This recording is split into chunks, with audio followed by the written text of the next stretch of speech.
I'm Adrienne Giffen. Welcome to Now You're Talking, the podcast. I believe real conversation connects us in a distracted world. One of the greatest gifts you can give your family and yourself is your presence. Because leadership doesn't begin at work, it begins at home. This is your space to pause, to listen, to reflect. Your journey toward deeper connections starts right here. Today I'm joined by Laurel House, a relationship expert, mother of four, and host of the Rom-Con podcast.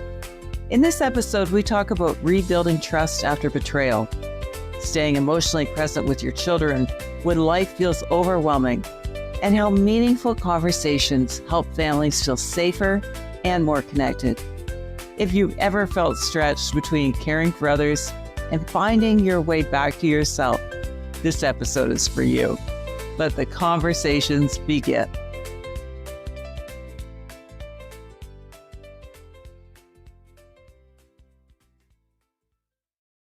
Laurel, thank you very much for joining me today. I'm so looking forward to hearing about your journey and how you created and why you created the podcast and YouTube channel called Rom-Con.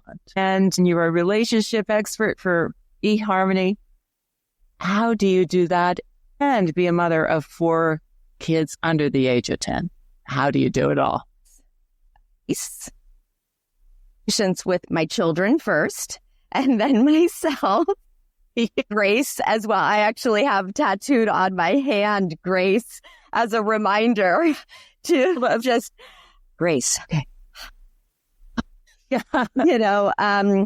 I also have a nanny who I have had since I was pregnant with my first child, and she really helped me initially. Yes. And helped me with my children. I was a single mom, and I have a wonderful husband who I married later in life. So there's also, that element of of integrating him into me as a woman, as a businesswoman, as a mom.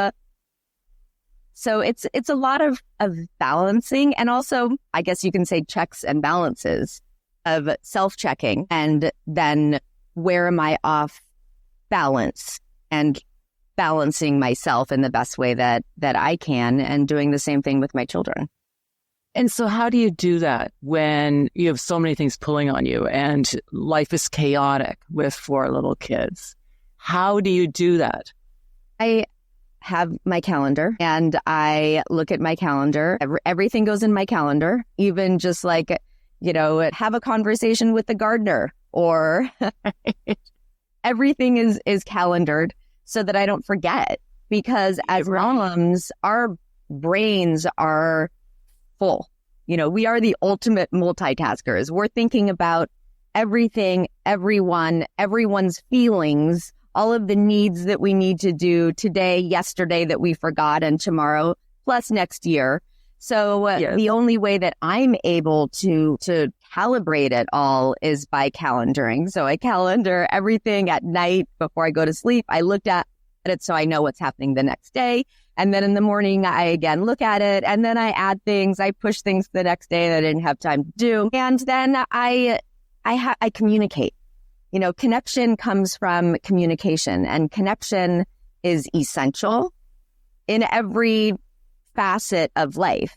In self-connection, what am I doing for me, in connection with my children? And then sadly, last, what am I doing with my husband to connect? Right. Yes. And these are all conscious choices, aren't they? And probably ones that you make every day and every minute. They have to be conscious. Yes. Because if they're not conscious, then one is neglected. And I Yes. have definitely gone through different phases of focused consciousness where it's all about my kids, and then it's all about me, and then it's all about my business, and then it's, okay, well, I'm going to do more kids and a little business. Okay, now I'm going to do more business. Trying to, as I'm going through this and screwing up and realizing that I need to make adjustments, then that's what I do. And And it's trial and error, Yes. and that's really the only, yes, there are so many podcasts and books and videos and people who can give you advice. Yeah. And at the end of the day, it's what is best for you. And the only way that we can really figure that out is by testing it and experiencing it and making our own adjustments that we need to do because we see what does and does not work. Yes. And yeah. when I had my first child, who's 10 now, I was a single mom. I found out I was pregnant after my boyfriend and I broke up. And I was a crazy entrepreneur at the time. I worked all the time. I mean, I was defined by my work, truly. Right. People would say, Laurel, who are you? I'm a dating coach. Yes. I mean, that was my identity. Yes. Then I'm pregnant. And I need to make some major adjustments. So those 9 months, I hustled. I mean, I was building my business. I'm a deep introvert also. So I did not leave my house. I just worked and worked and worked, which is why then I had a nanny who was helping just to clean my house. And she's like, you need help. You're not eating enough. You're not taking good enough care of yourself. And so she came in and started caring for me because I was not, that wasn't part of my equation during my pregnancy. My equation was work, hustle, get everything done that I need to get done so that when I have my child, I am ready. And I mean, to the point where when I was laboring, I texted my parents at 4 a.m. My dad and mom came to pick me up. I had clients scheduled. No one knew I was pregnant because I spoke with my clients over video. So, they don't see my stomach. And I'm a dating coach. No one wants to talk, with the pregnant lady. So I'm between contractions. My dad had my phone, and between contractions, I was like, give me my phone. And I would text my clients, I'm so sorry, family emergency. I'll get back to you in a week. I need to cancel today. And I ended up having to have an emergency C-section. And still, 1 week later, I was coaching clients. And I would nurse in between clients and then hand the baby to my nanny and, be very on and do TV appearances. And they would just have to crop out. I would say what I would actually do was I would have my stomach exposed so that to make sure that they did not allow the camera to touch my stomach. Because if my stomach is exposed, they can't record that. So I would have a button up and my shirt would be totally open on the bottom. It would force the cameraman to edit out my stomach so that I could still coach as, just a dating coach. Wow. But I had to find balance. And so that, how did you do that? Because you don't seem, I think you seem to me like a first impression, you're an all or nothing. You're like, you are full speed ahead. How did you know? And I'm still struggling with the fact that you're an introvert. There's some things that you said. So you had to sort of, I believe you if you believe you are, but that's not how you come across. So that must have been a journey too. Well, I have a very bubbly public side of me, but it will take a day for me to exhale after I go to a social event. And I remember so strongly a couple weeks before, maybe even a couple days before I gave birth, I was laying on my sofa and I was watching House. I don't know why I got obsessed. And maybe because my last name is House. Yeah, I was going to say, and I remember suddenly like, I'm never going to be alone again. My God, that I lost it. Really? Like, I'm never going to have silence again. And it was such a visceral on to have 4. And I just kept on having them. I don't know what, and they want more. I'm 48 years old. I don't think my body can produce anymore. I mean, my gynecologist said that I'm an Easter egg basket filled with eggs, but I don't know. But yeah, so then I indexed really for my children for a while, and it was just all kid all the time. Like, screw Laurel. She doesn't need happiness or love or space or anything. Like, let's be a mom. And Right. I got really depressed. I was going to say, something always has to give in that situation. So low. I went really scary low. It scared me. Yeah. And I did suffer from depression for all of my children after I gave birth, which I never had experienced before. And that was scary. Yes. And I had help. I had a therapist, I had a psychiatrist, I had friends, I had books that I read and my meditations that I did. And those really helped as well. When I went all into mom and I felt this deep depression, I realized this is not actually what works for me. And that was a hard thing because I was raised primarily, my parents are wonderful, both very hardworking, both had careers. My mom owned a PR firm. My dad was a top executive at Sony Television, and they weren't around. So my primary caregiver was a nanny. And when I was a little girl, I knew that I didn't want to do that. And so I had to figure out how I could raise my children and also be a working woman, because that is something that has always been part of me. Not even like a side of me. It's like it is me, So I had to recalibrate in a really serious way and find my happiness, because when I initially became all mom, the intention, it was very intentional. The intention was, this is what my kids need, because when I'm working, I'm not a good mom, because I'm so focused on my work. So I can't be present for my children. Then after, having 8 clients during the day, I'm exhausted. So I can't be present for my children. So I'm going to be all children and not be working, because that'll be better for my children. Well, depressed mom is also not good for your children. So what I shifted into was watching TV all day, like 8 hours, 9 hours of TV all day. And just as a coping mechanism to go away. In my mind, I was like, I need to go away. So that also wasn't healthy. So then I needed to start to build up my business again. And that was difficult because I had abandoned it. I had abandoned myself. And I had a girlfriend who's actually a mom of 7. Yikes. And she said, Laurel, you are in it.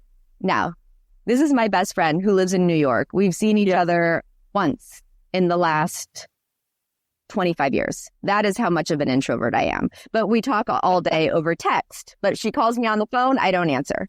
She texts me and she's like, Laurel, you are bad right now. You need to go away to a resort and be away. And you need to heal. And you need to come back and you need to be better.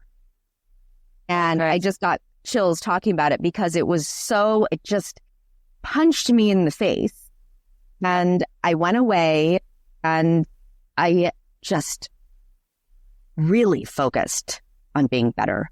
And I had this sound therapy there, and I started aggressively sobbing during this therapy. And it was this huge release of all of the toxic energy and these expectations and fears and insecurities and shames and things that I had been carrying. And I released it, and I came back, and it was like, okay, new Laurel. Is that what you mean when you say being a mother through trauma? Was it your own trauma that you were helping with? I, as someone who's all or nothing, I have thrown myself into relationships, hence becoming a dating coach. Yeah. I threw myself into love, and I would jump in both feet, open-hearted, naive mentality, which I actually like in many ways because I believe the best in people. And I was really hurt several times. And before I got pregnant, I was romance conned by someone who I met on the internet, and we communicated all the time over phone, text, video, Skype. I opened myself up. Now, and as an introvert, didn't have much of a social network. Yes. I really poured myself into this person. He lived in the UK, and I flew out to see him about a year into meeting him and really feeling like we knew each other. And he was not who he said he was. He tried to kill me, and I had to literally escape. Wow. I came home and was so stricken by shame of, how did this happen to me? Right. Yeah. I should know better. And I hid for months. And then I had to move to another city because I was so terrified. And I then put that away because I didn't want that to be part of me. It happened to me. I did something wrong, and I was going to put that away and never address it again. What I came to realize in this healing and within my recalibration was that I was rom-conned, which is a concept that I came up with of romance conned, not rom-com, which is a comedy. Right. Yes. No, there's something to me. Comical. Yeah. Wow. I trusted him. And that's actually a very human thing to do, is to trust someone, is to desire, and not even desire, need connection. And I thought that I had found the person who I could trust and connect with. Yeah. Yes. And he did that to me, and I needed to learn how to remove that shame. And so I ended up having a boyfriend after and getting pregnant. So a lot happened within a very short period of time, and I didn't have time to deal with my shit. It's like, this is too much. It's embarrassing. I'm ashamed of it. I can't deal with this. So I put that away. And then I had children and moved forward in a new Laurel. And so when all of that came and became very aggressively clear to me, and I was talking to a lot of clients who had had similar experiences, similar, different, in terms of I trusted, which is a hashtag that I'm starting of I trusted. It's sort of like the Me Too. It's taking away the shame around something that happened to you. Yes. Because so many people said to me, how'd you fall for that? What's wrong with you? And my response is, I trusted. What do you mean what's wrong with me? I trusted someone. And that's ultimately what we want to do. We want to be able to trust. That's what we want to do with our children too. Yeah. Right? Our children need to be able to trust. Yeah. So once I realized what I've done, and I realized I have so many clients who have trusted. Every single rom-con starts with trust. Every single con starts with trust. So that's what we all have in common. And I had clients who lost $30,000, $60,000, $1,000 in rom-cons. Rom-cons right now are about a $1.4 billion industry in the United States. My goodness. And only 5% of rom-cons are reported to the FBI. Because of the 1.4 billion is only 5% of the reported. Wow. So in that, I started to develop this concept called rom-cons, which I turned into a YouTube series and podcast where I connected with a criminologist who actually trains FBI agents at Quantico, Dr. Alex Del Carmen. And he is amazing. He's like, the criminologist. I feel like as he says, I have your 6, and he has my 6. This is a tough guy. And, my husband has my 6, number 1, but, Dr. Del Carmen also does.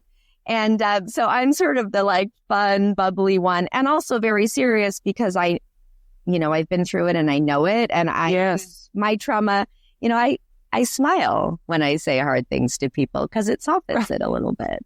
Whereas Dr. Del Carmen's do not trust anybody. So good cop, bad cop sort of thing. Good balance, right? He'll say, all of these things really harshly, and I'll say, and so to put it into human terms, what you should say is this.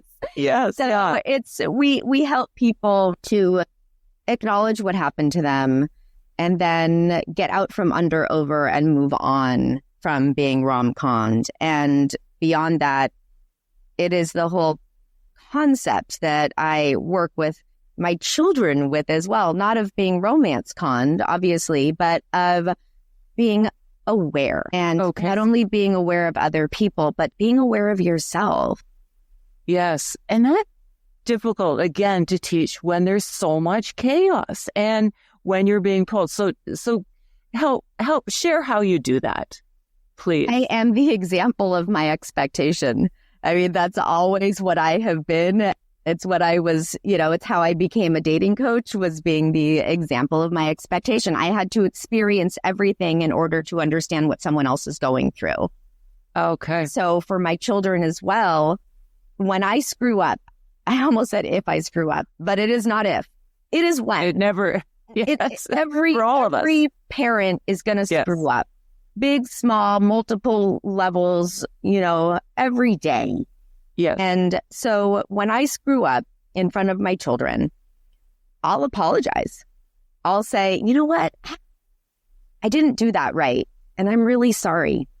And what I should have said, instead of yelling or instead of doing whatever I did, you know what I should have done?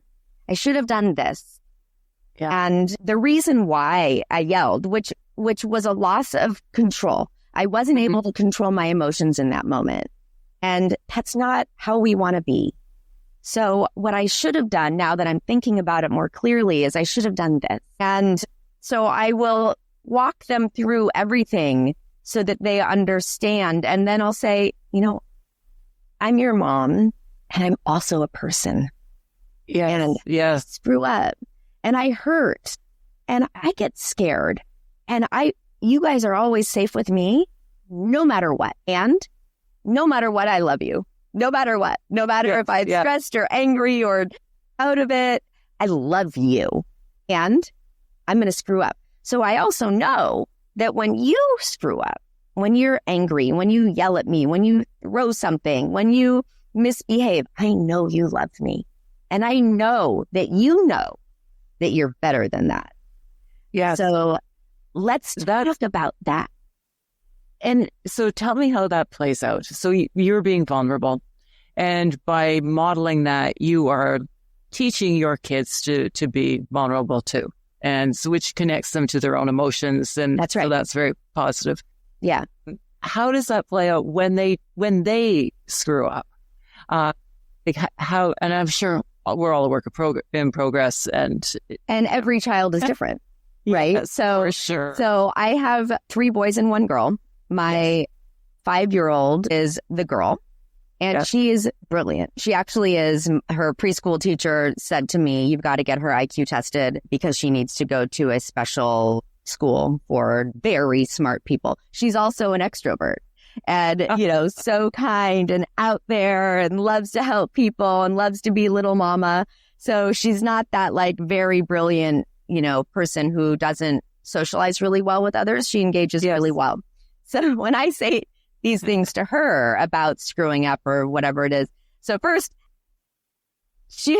the other day, I was in the middle of my mind processing something and I heard her talking, but I didn't really hear the words coming out of her mouth. And she comes up to me and she's like, Mom, are you choosing to ignore me? Or are you just not really listening right now? Because I'm speaking and I'm saying something really important. Now, this girl was 4 2 days ago. She just turned 5. So first of all, when she says something like that, I'm like, are you 25? Yeah. And second of all, she's saying these words in this way because these are the things that I say. Right. She's helping, I'm teaching her how to recognize when not to take something personally. Me ignoring her is not a personal attack.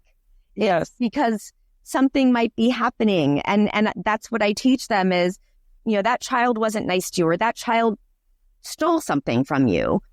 Are we going to be mad at them and hate them? Or are we going to attempt to look at the other side, which doesn't dismiss it and doesn't excuse it or make it okay? And it allows for a little bit of understanding. So same thing with them. So my son, who just turned 7 last week, he has a fiery side, and he is my pineapple.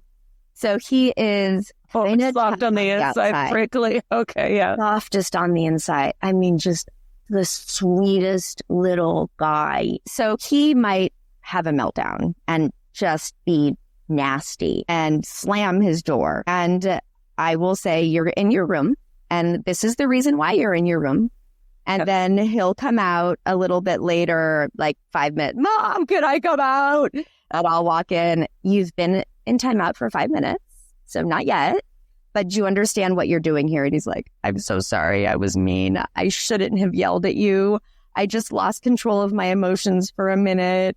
I'm feeling really tired. So what I try and do in modeling my expectation and being the example of my expectation, it's using adult words as well, so that I'm giving them word options to have an understanding of what they're feeling. And I'll also say, Mom is feeling really overwhelmed right now. Mm-hmm. I'm so frustrated because of this something. Do you know what that means? Do you know what overwhelmed means? No. Okay. This is what overwhelmed means. And this is what it feels like. And sometimes when we're overwhelmed, we might feel tired. We might feel angry. So I give them all of the words so that they have an understanding, so that they're able to use it. Yeah. And you're teaching them empathy, really. That's right. And so that's and such a valuable, it's not a skill, but it's just so valuable to understand. And I'm also understand others. Permission, right? Yes. I'm giving them permission to feel. I'm also giving myself permission to be human, because they then understand she's just overwhelmed right now. She's just whatever, which again, not an excuse, doesn't make it okay. It's not an excuse, it's the truth, right? I'm teaching them to give me a little grace right now because I'm not at my best. Right. And it is okay to be overwhelmed, and it's okay. It's not even okay. It is. It just is. Right? Yeah, exactly. We need to stop it overall. So RomCon is about not only about, but one of the things is about removing the shame, removing the stigma. The other thing that is with shame and stigma is how we parent. And overwhelm. There's shame around overwhelm. I was so overwhelmed. Oh my gosh, I mistreated. I yelled at my kid, or I ignored my kid, or I couldn't show up to their 50th performance this year. And I had such a terrible mom. No, you're not. But and your child might be a little bit sad about it, and communicate. Just like you're a person too, they're people too. Yeah. And maybe they're not fully developed.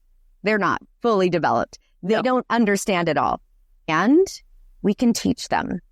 Yes. We can teach them how to understand you, just like they are teaching you how to understand them. So, we are all humans, and we all need to try and understand one another. And that includes your children. Yes. And then, it's this, that's what it is for work too. Okay, guys. I have to go in my office. I'm going to be on someone's YouTube right now and their podcast, and I can't have you bother me. If there is an actual emergency, you're really hurt and you're bleeding. Now, I don't mean a little bit of a little blood. I mean, you are bleeding. I mean, I should call 911. If I should call 911, you come get me. If I shouldn't call 911, you go and talk to Armida, who's our nanny, or, you figure it out yourself if you can. Right. And I'll be back in an hour, and then we can talk about whatever happened. But I really do, I speak to them like they're people, not like they're babies. Yeah. And when I going back to your 4-year-old, now 5-year-old daughter, what she did really was she put up a mirror to your behavior. Totally. I think that's so brilliant. And I always, she does this all the time. She came out of her room the other day with something that wasn't like, I had put her toys away and it wasn't a complete toy, like one was somewhere else. And she comes out and she's like, can you please tell me how I'm supposed to play with this? Because it is missing a very important part. So where is this part? Because I am not able to play with this toy in the condition that it's in. Yeah. Yeah. That's so funny. Yeah. Well, kids, they have that amazing ability to smooth off our rough edges. So they're such a gift that way. With you making your living by being online and in the digital world, how do you mirror that in terms of devices and the digital world as a parent? Because that's a complexity I never had to deal with, but not to the extent that you are. I mean, I did for my 2 youngest, but not. I mean, I always think back to my childhood, when my parents were like, go outside and, come home when it's dinner time. Yes. And I would go out on my rollerblades and roll around the neighborhood. And, I was 10 and I actually did have a guy who opened his jacket to me once and exposed himself. And I came home and called 911. I had another time where I was rollerblading in the street and my friend hit me in the nose and I broke my nose and, came home and crying to my mom. And now my children are not allowed to go on in the street by themselves on their rollerblades. That's not allowed. I also live in Los Angeles. Yes. So it's hard with devices. My 10-year-old does have a YouTube channel that we started when he was 3 because he used to love dinosaurs. And so it was called Dino Finley. And he would sit and talk about dinosaurs and all of, this one's a carnivore. And what carnivore means is this. And he loved that. And now he's into video games. And so for me, if you're into video games, you can't just sit and play video games. It needs to be something more than just, there's a popular thing called brain rot. So it needs to be more than just brain rot of zoning out. Yeah. Yes. It needs to be productive. So he, first of all, has a timer. He has a certain amount of time that he's allowed to be on his video games during the day. And he puts that timer on every single time he starts the games. And I'll come in throughout the day and say, what's your timer? And he'll tell me the number and it's, that's okay. He also, when people are in these games, you can talk to other people. Yes. So he's not allowed to talk to anybody unless he knows them in person. And if his friend says, oh, my friend, whom my son doesn't know, is on and wants to talk, my son has to come to me and say, my friend's friend wants to talk to me. And I'll say, how old is that friend? And one time that friend was an adult. And I said, I'm sorry, you can't talk to that person. Okay. So you keep close tabs on what's happening. I'm not on him, because I want him to have his freedom. And he posts just stupid shit on YouTube, just the dumbest stuff. But he finds it funny. And you know what? Some of this dumb stuff have so many views. It's crazy. Because it's real. So many views on that thing. I give really good advice and I don't have those. But it's also his creative outlet. So we talk about it and how to be creative and how to express himself creatively. Now, he also is a creative person because having been a single mom to him, I'm a girl, he's a boy. I don't like playing, cars and all that stuff. So I was like, how am I going to bond with my child? Art. So I always did art with him as a baby. Yes. He actually got into the GATE program, which is the gifted and talented in Los Angeles through art. He did this tattoo when he was 7. And I got it down from, I'll do it this way instead. That's great.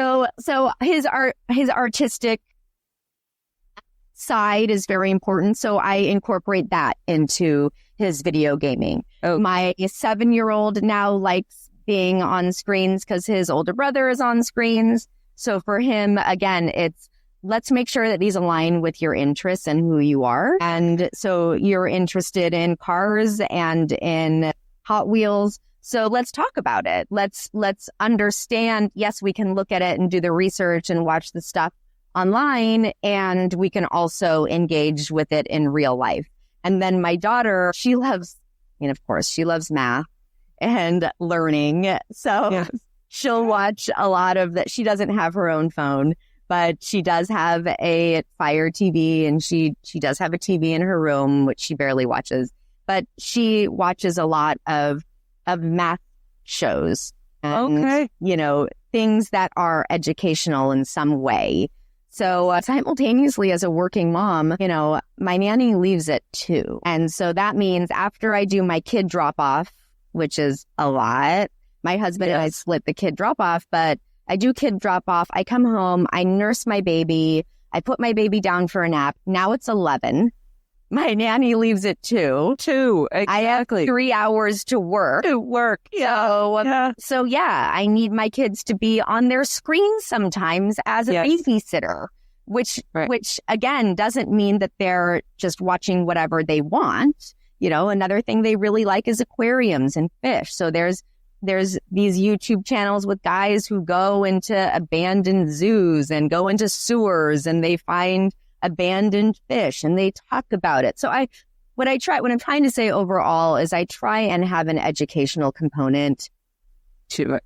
I do look in my children's phones on occasion to see what's in there, what they've been doing, what kind of things they've been searching for. And if there's something that happens, like my 10-year-old, he's starting to go through puberty, which is crazy because I give him organic milk and all of the organics, and still he smells. Amazing. At age 10. It's incredible. Does he smell?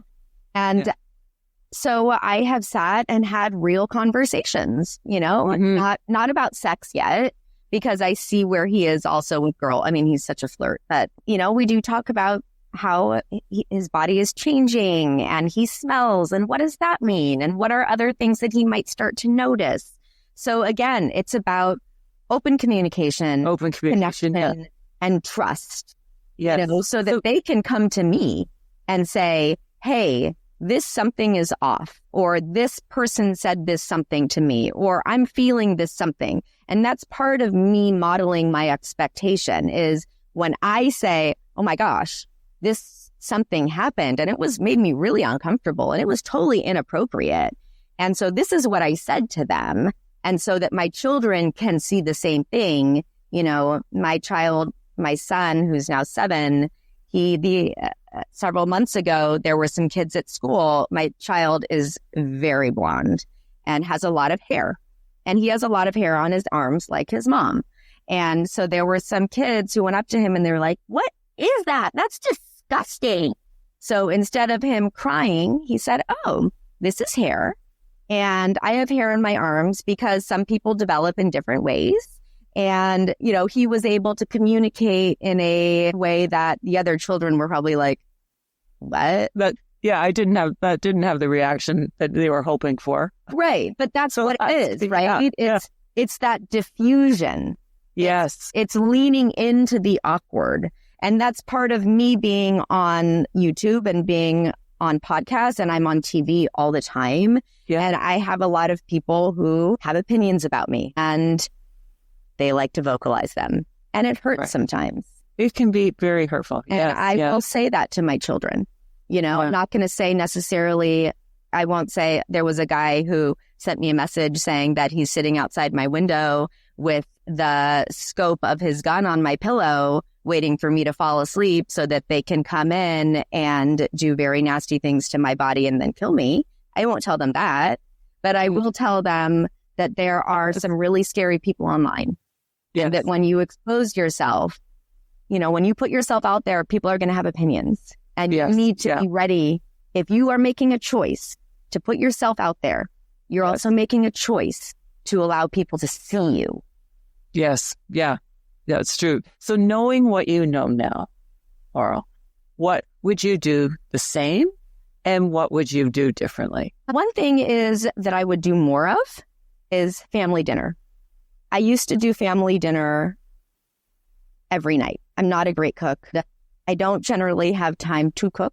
So that was a reason for me not to do family dinner. I always had in my mind that I wanted a very traditional home environment, traditional, modernized, because I'm also working, but traditional in terms of, a family, a mom, a dad, children sitting at the dinner table, having nice conversation. Then I remember when I was a child and I was always sent out of the room because I was bad. So I don't know what traditional looks like, but the point is that one of the things that we always did during family dinner that I need to do more frequently is we would go around the table and say one thing that we are grateful of and one thing that went really well that day and one thing that didn't go great.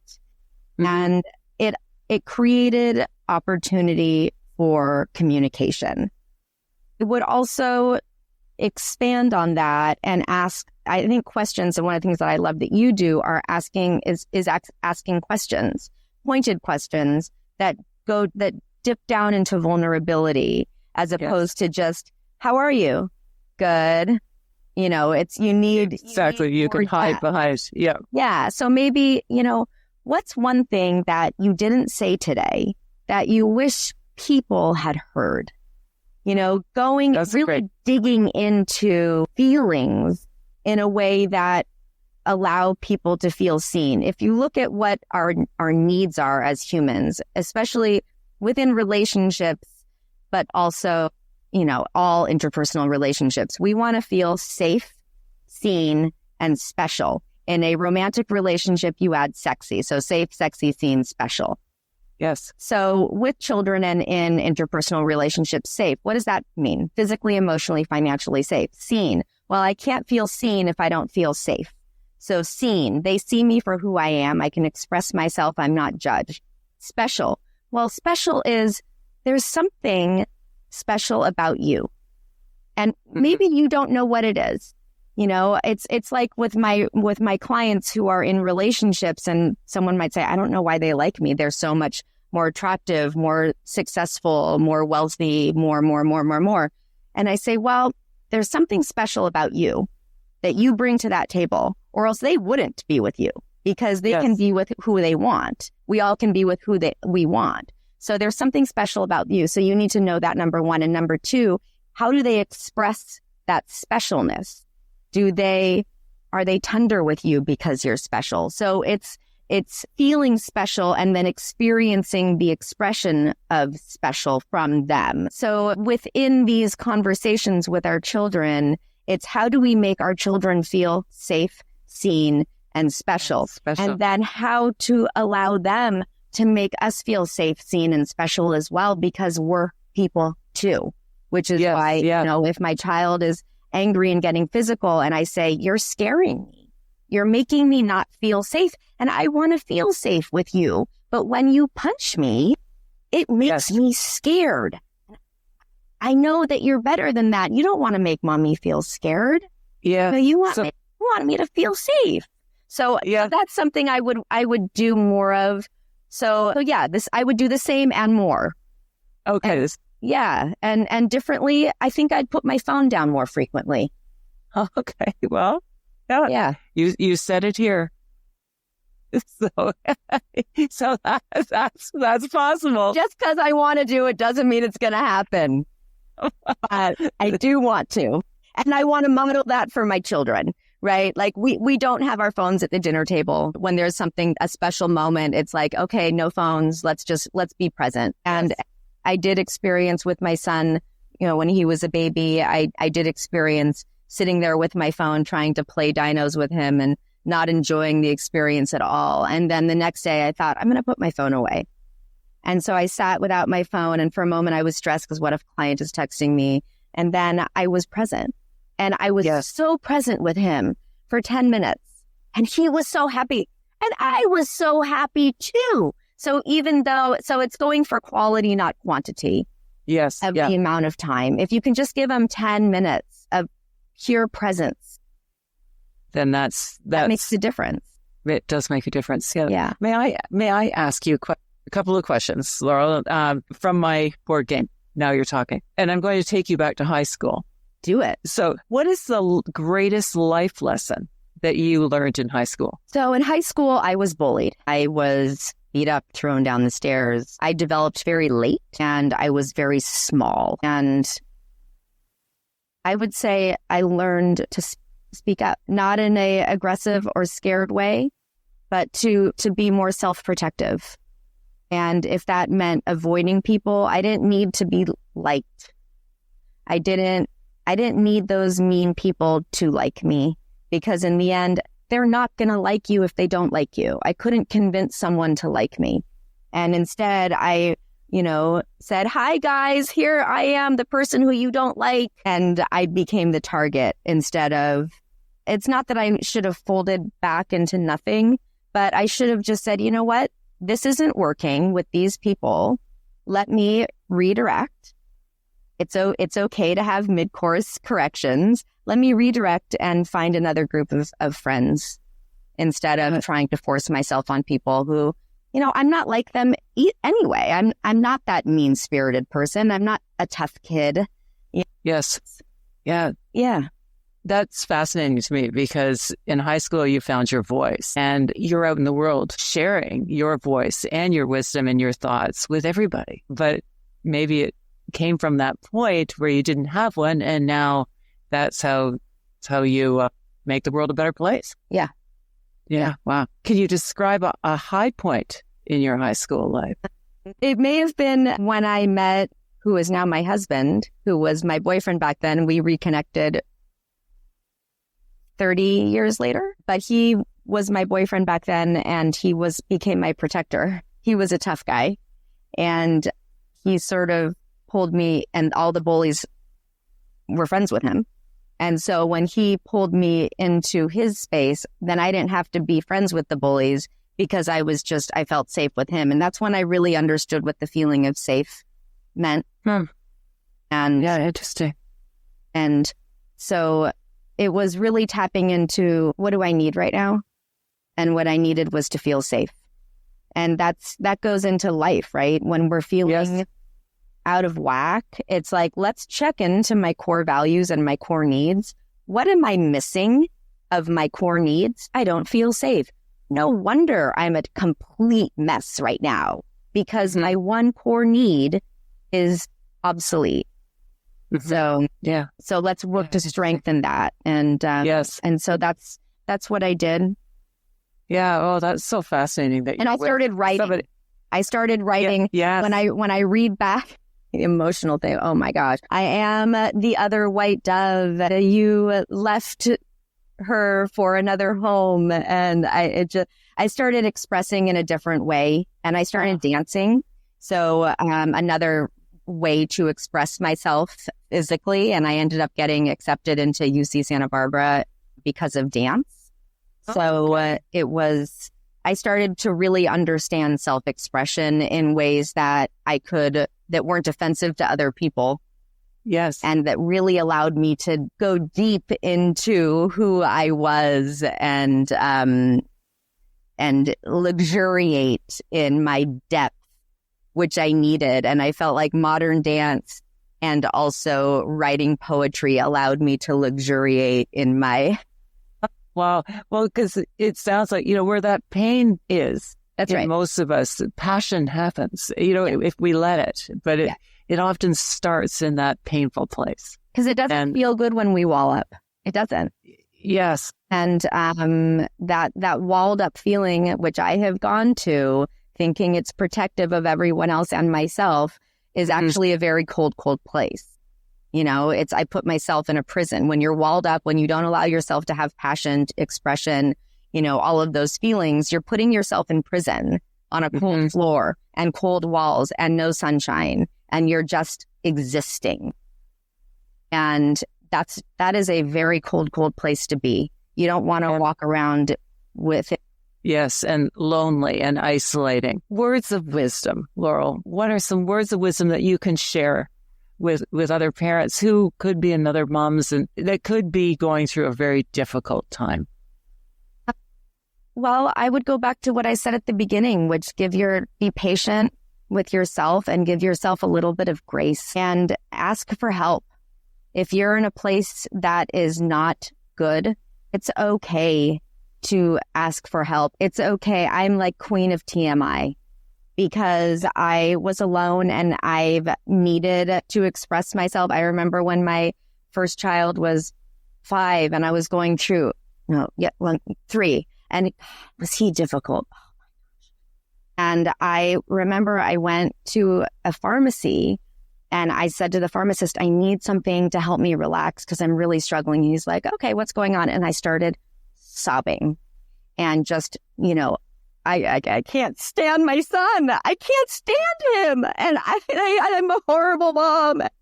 And he's like, can I give you a hug? And I said, yeah, I need it right now. And I felt so seen. And the only way that you are going to feel seen is if you allow others in. Wow. That's the same thing with your children. They want to be seen by you. And the only way that they can be seen is by you giving them permission to speak. And sometimes giving them the words and the tools to speak. Because you are that person who they can reach out to. And if you're not, you can also say, there are other people who you can talk to too. But if you're going through something else, there's nothing wrong with having a coach. There's nothing wrong with reaching out to a therapist, to maybe not a friend, because maybe there's going to be judgment there or you don't want people to know. It's okay to pay somebody to listen to you because they also might give you some good insight. And at the least, ChatGPT. I have gone into ChatGPT and been like, I'm so depressed. This is what's going on. This is what happened. Can you please help me? And they're like, yes, let me just frame it in a really kind, loving way. What you need right now is this, and you need to understand this. And I have felt so seen by ChatGPT. It's very so silly. But I mean, even there was something I was struggling with once of I wanted to tell someone something and it was in my mind and it wouldn't get out of my mind for months. Yes. That I needed to tell this person something. And I went into I got a thumbs up. And I went into ChatGPT and I was like, I feel the need to say this to this person. And this is why. And ChatGPT was like, what's the reason that you actually need to say it? And do you think that you're going to get the response that you need from them? Because you might not. Here are some other responses that you might get from them that aren't going to serve you. So instead, can you put it to bed by doing this? And I swear, after that, I was like, it disappeared. I didn't need to tell that person that thing anymore. I just needed to be seen. Yes. And ChatGPT that sees me, because sometimes we have secrets that we can't tell anybody. Right. Yes. And I told ChatGPT, and that made me feel seen. And that's okay. I don't make that your person. Your prime, but not your primary, but when you're in that moment. In that moment, reach out to me. You can email me, Laurel@laurelhouse.com. Go to find YouTube channels that you like, that make you feel seen, that give you the tools that you need. We need tools. We need a toolbox. Yes. So that we can fix stuff, including ourselves. Yes. Well, thank you. That's Laurel. my wisdom. That's very gracious of you. And thank you very much. And thank you for sharing all some of your wisdom today and for helping other parents to be seen. So thank you very much.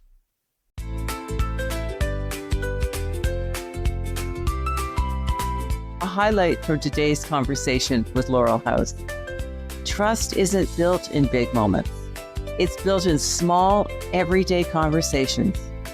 That reminder matters, especially when life feels overwhelming and connection feels harder than ever before. I'm Adrienne Giffen, and you've been listening to Now You're Talking. If something in this conversation spoke to you, follow along on YouTube, LinkedIn, or Instagram, and subscribe or leave a review to help others find the show. Meaningful conversation can change how we see ourselves and each other. That's why I created Now You're Talking board game, a simple way to spark real conversation. If you'd like a way to start conversations like this with people in your life and be part of the movement to get people talking again, you can join the wait list for the game in the show notes. Let the conversations begin. Now you're talking.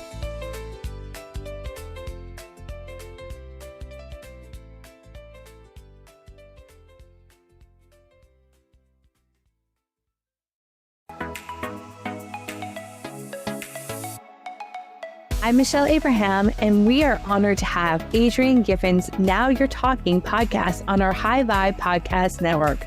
For more high vibe shows like hers, head on over to highvibepodcastnetwork.com and grab your free gift from our gift vault from all of our hosts. Until then, stay high vibe.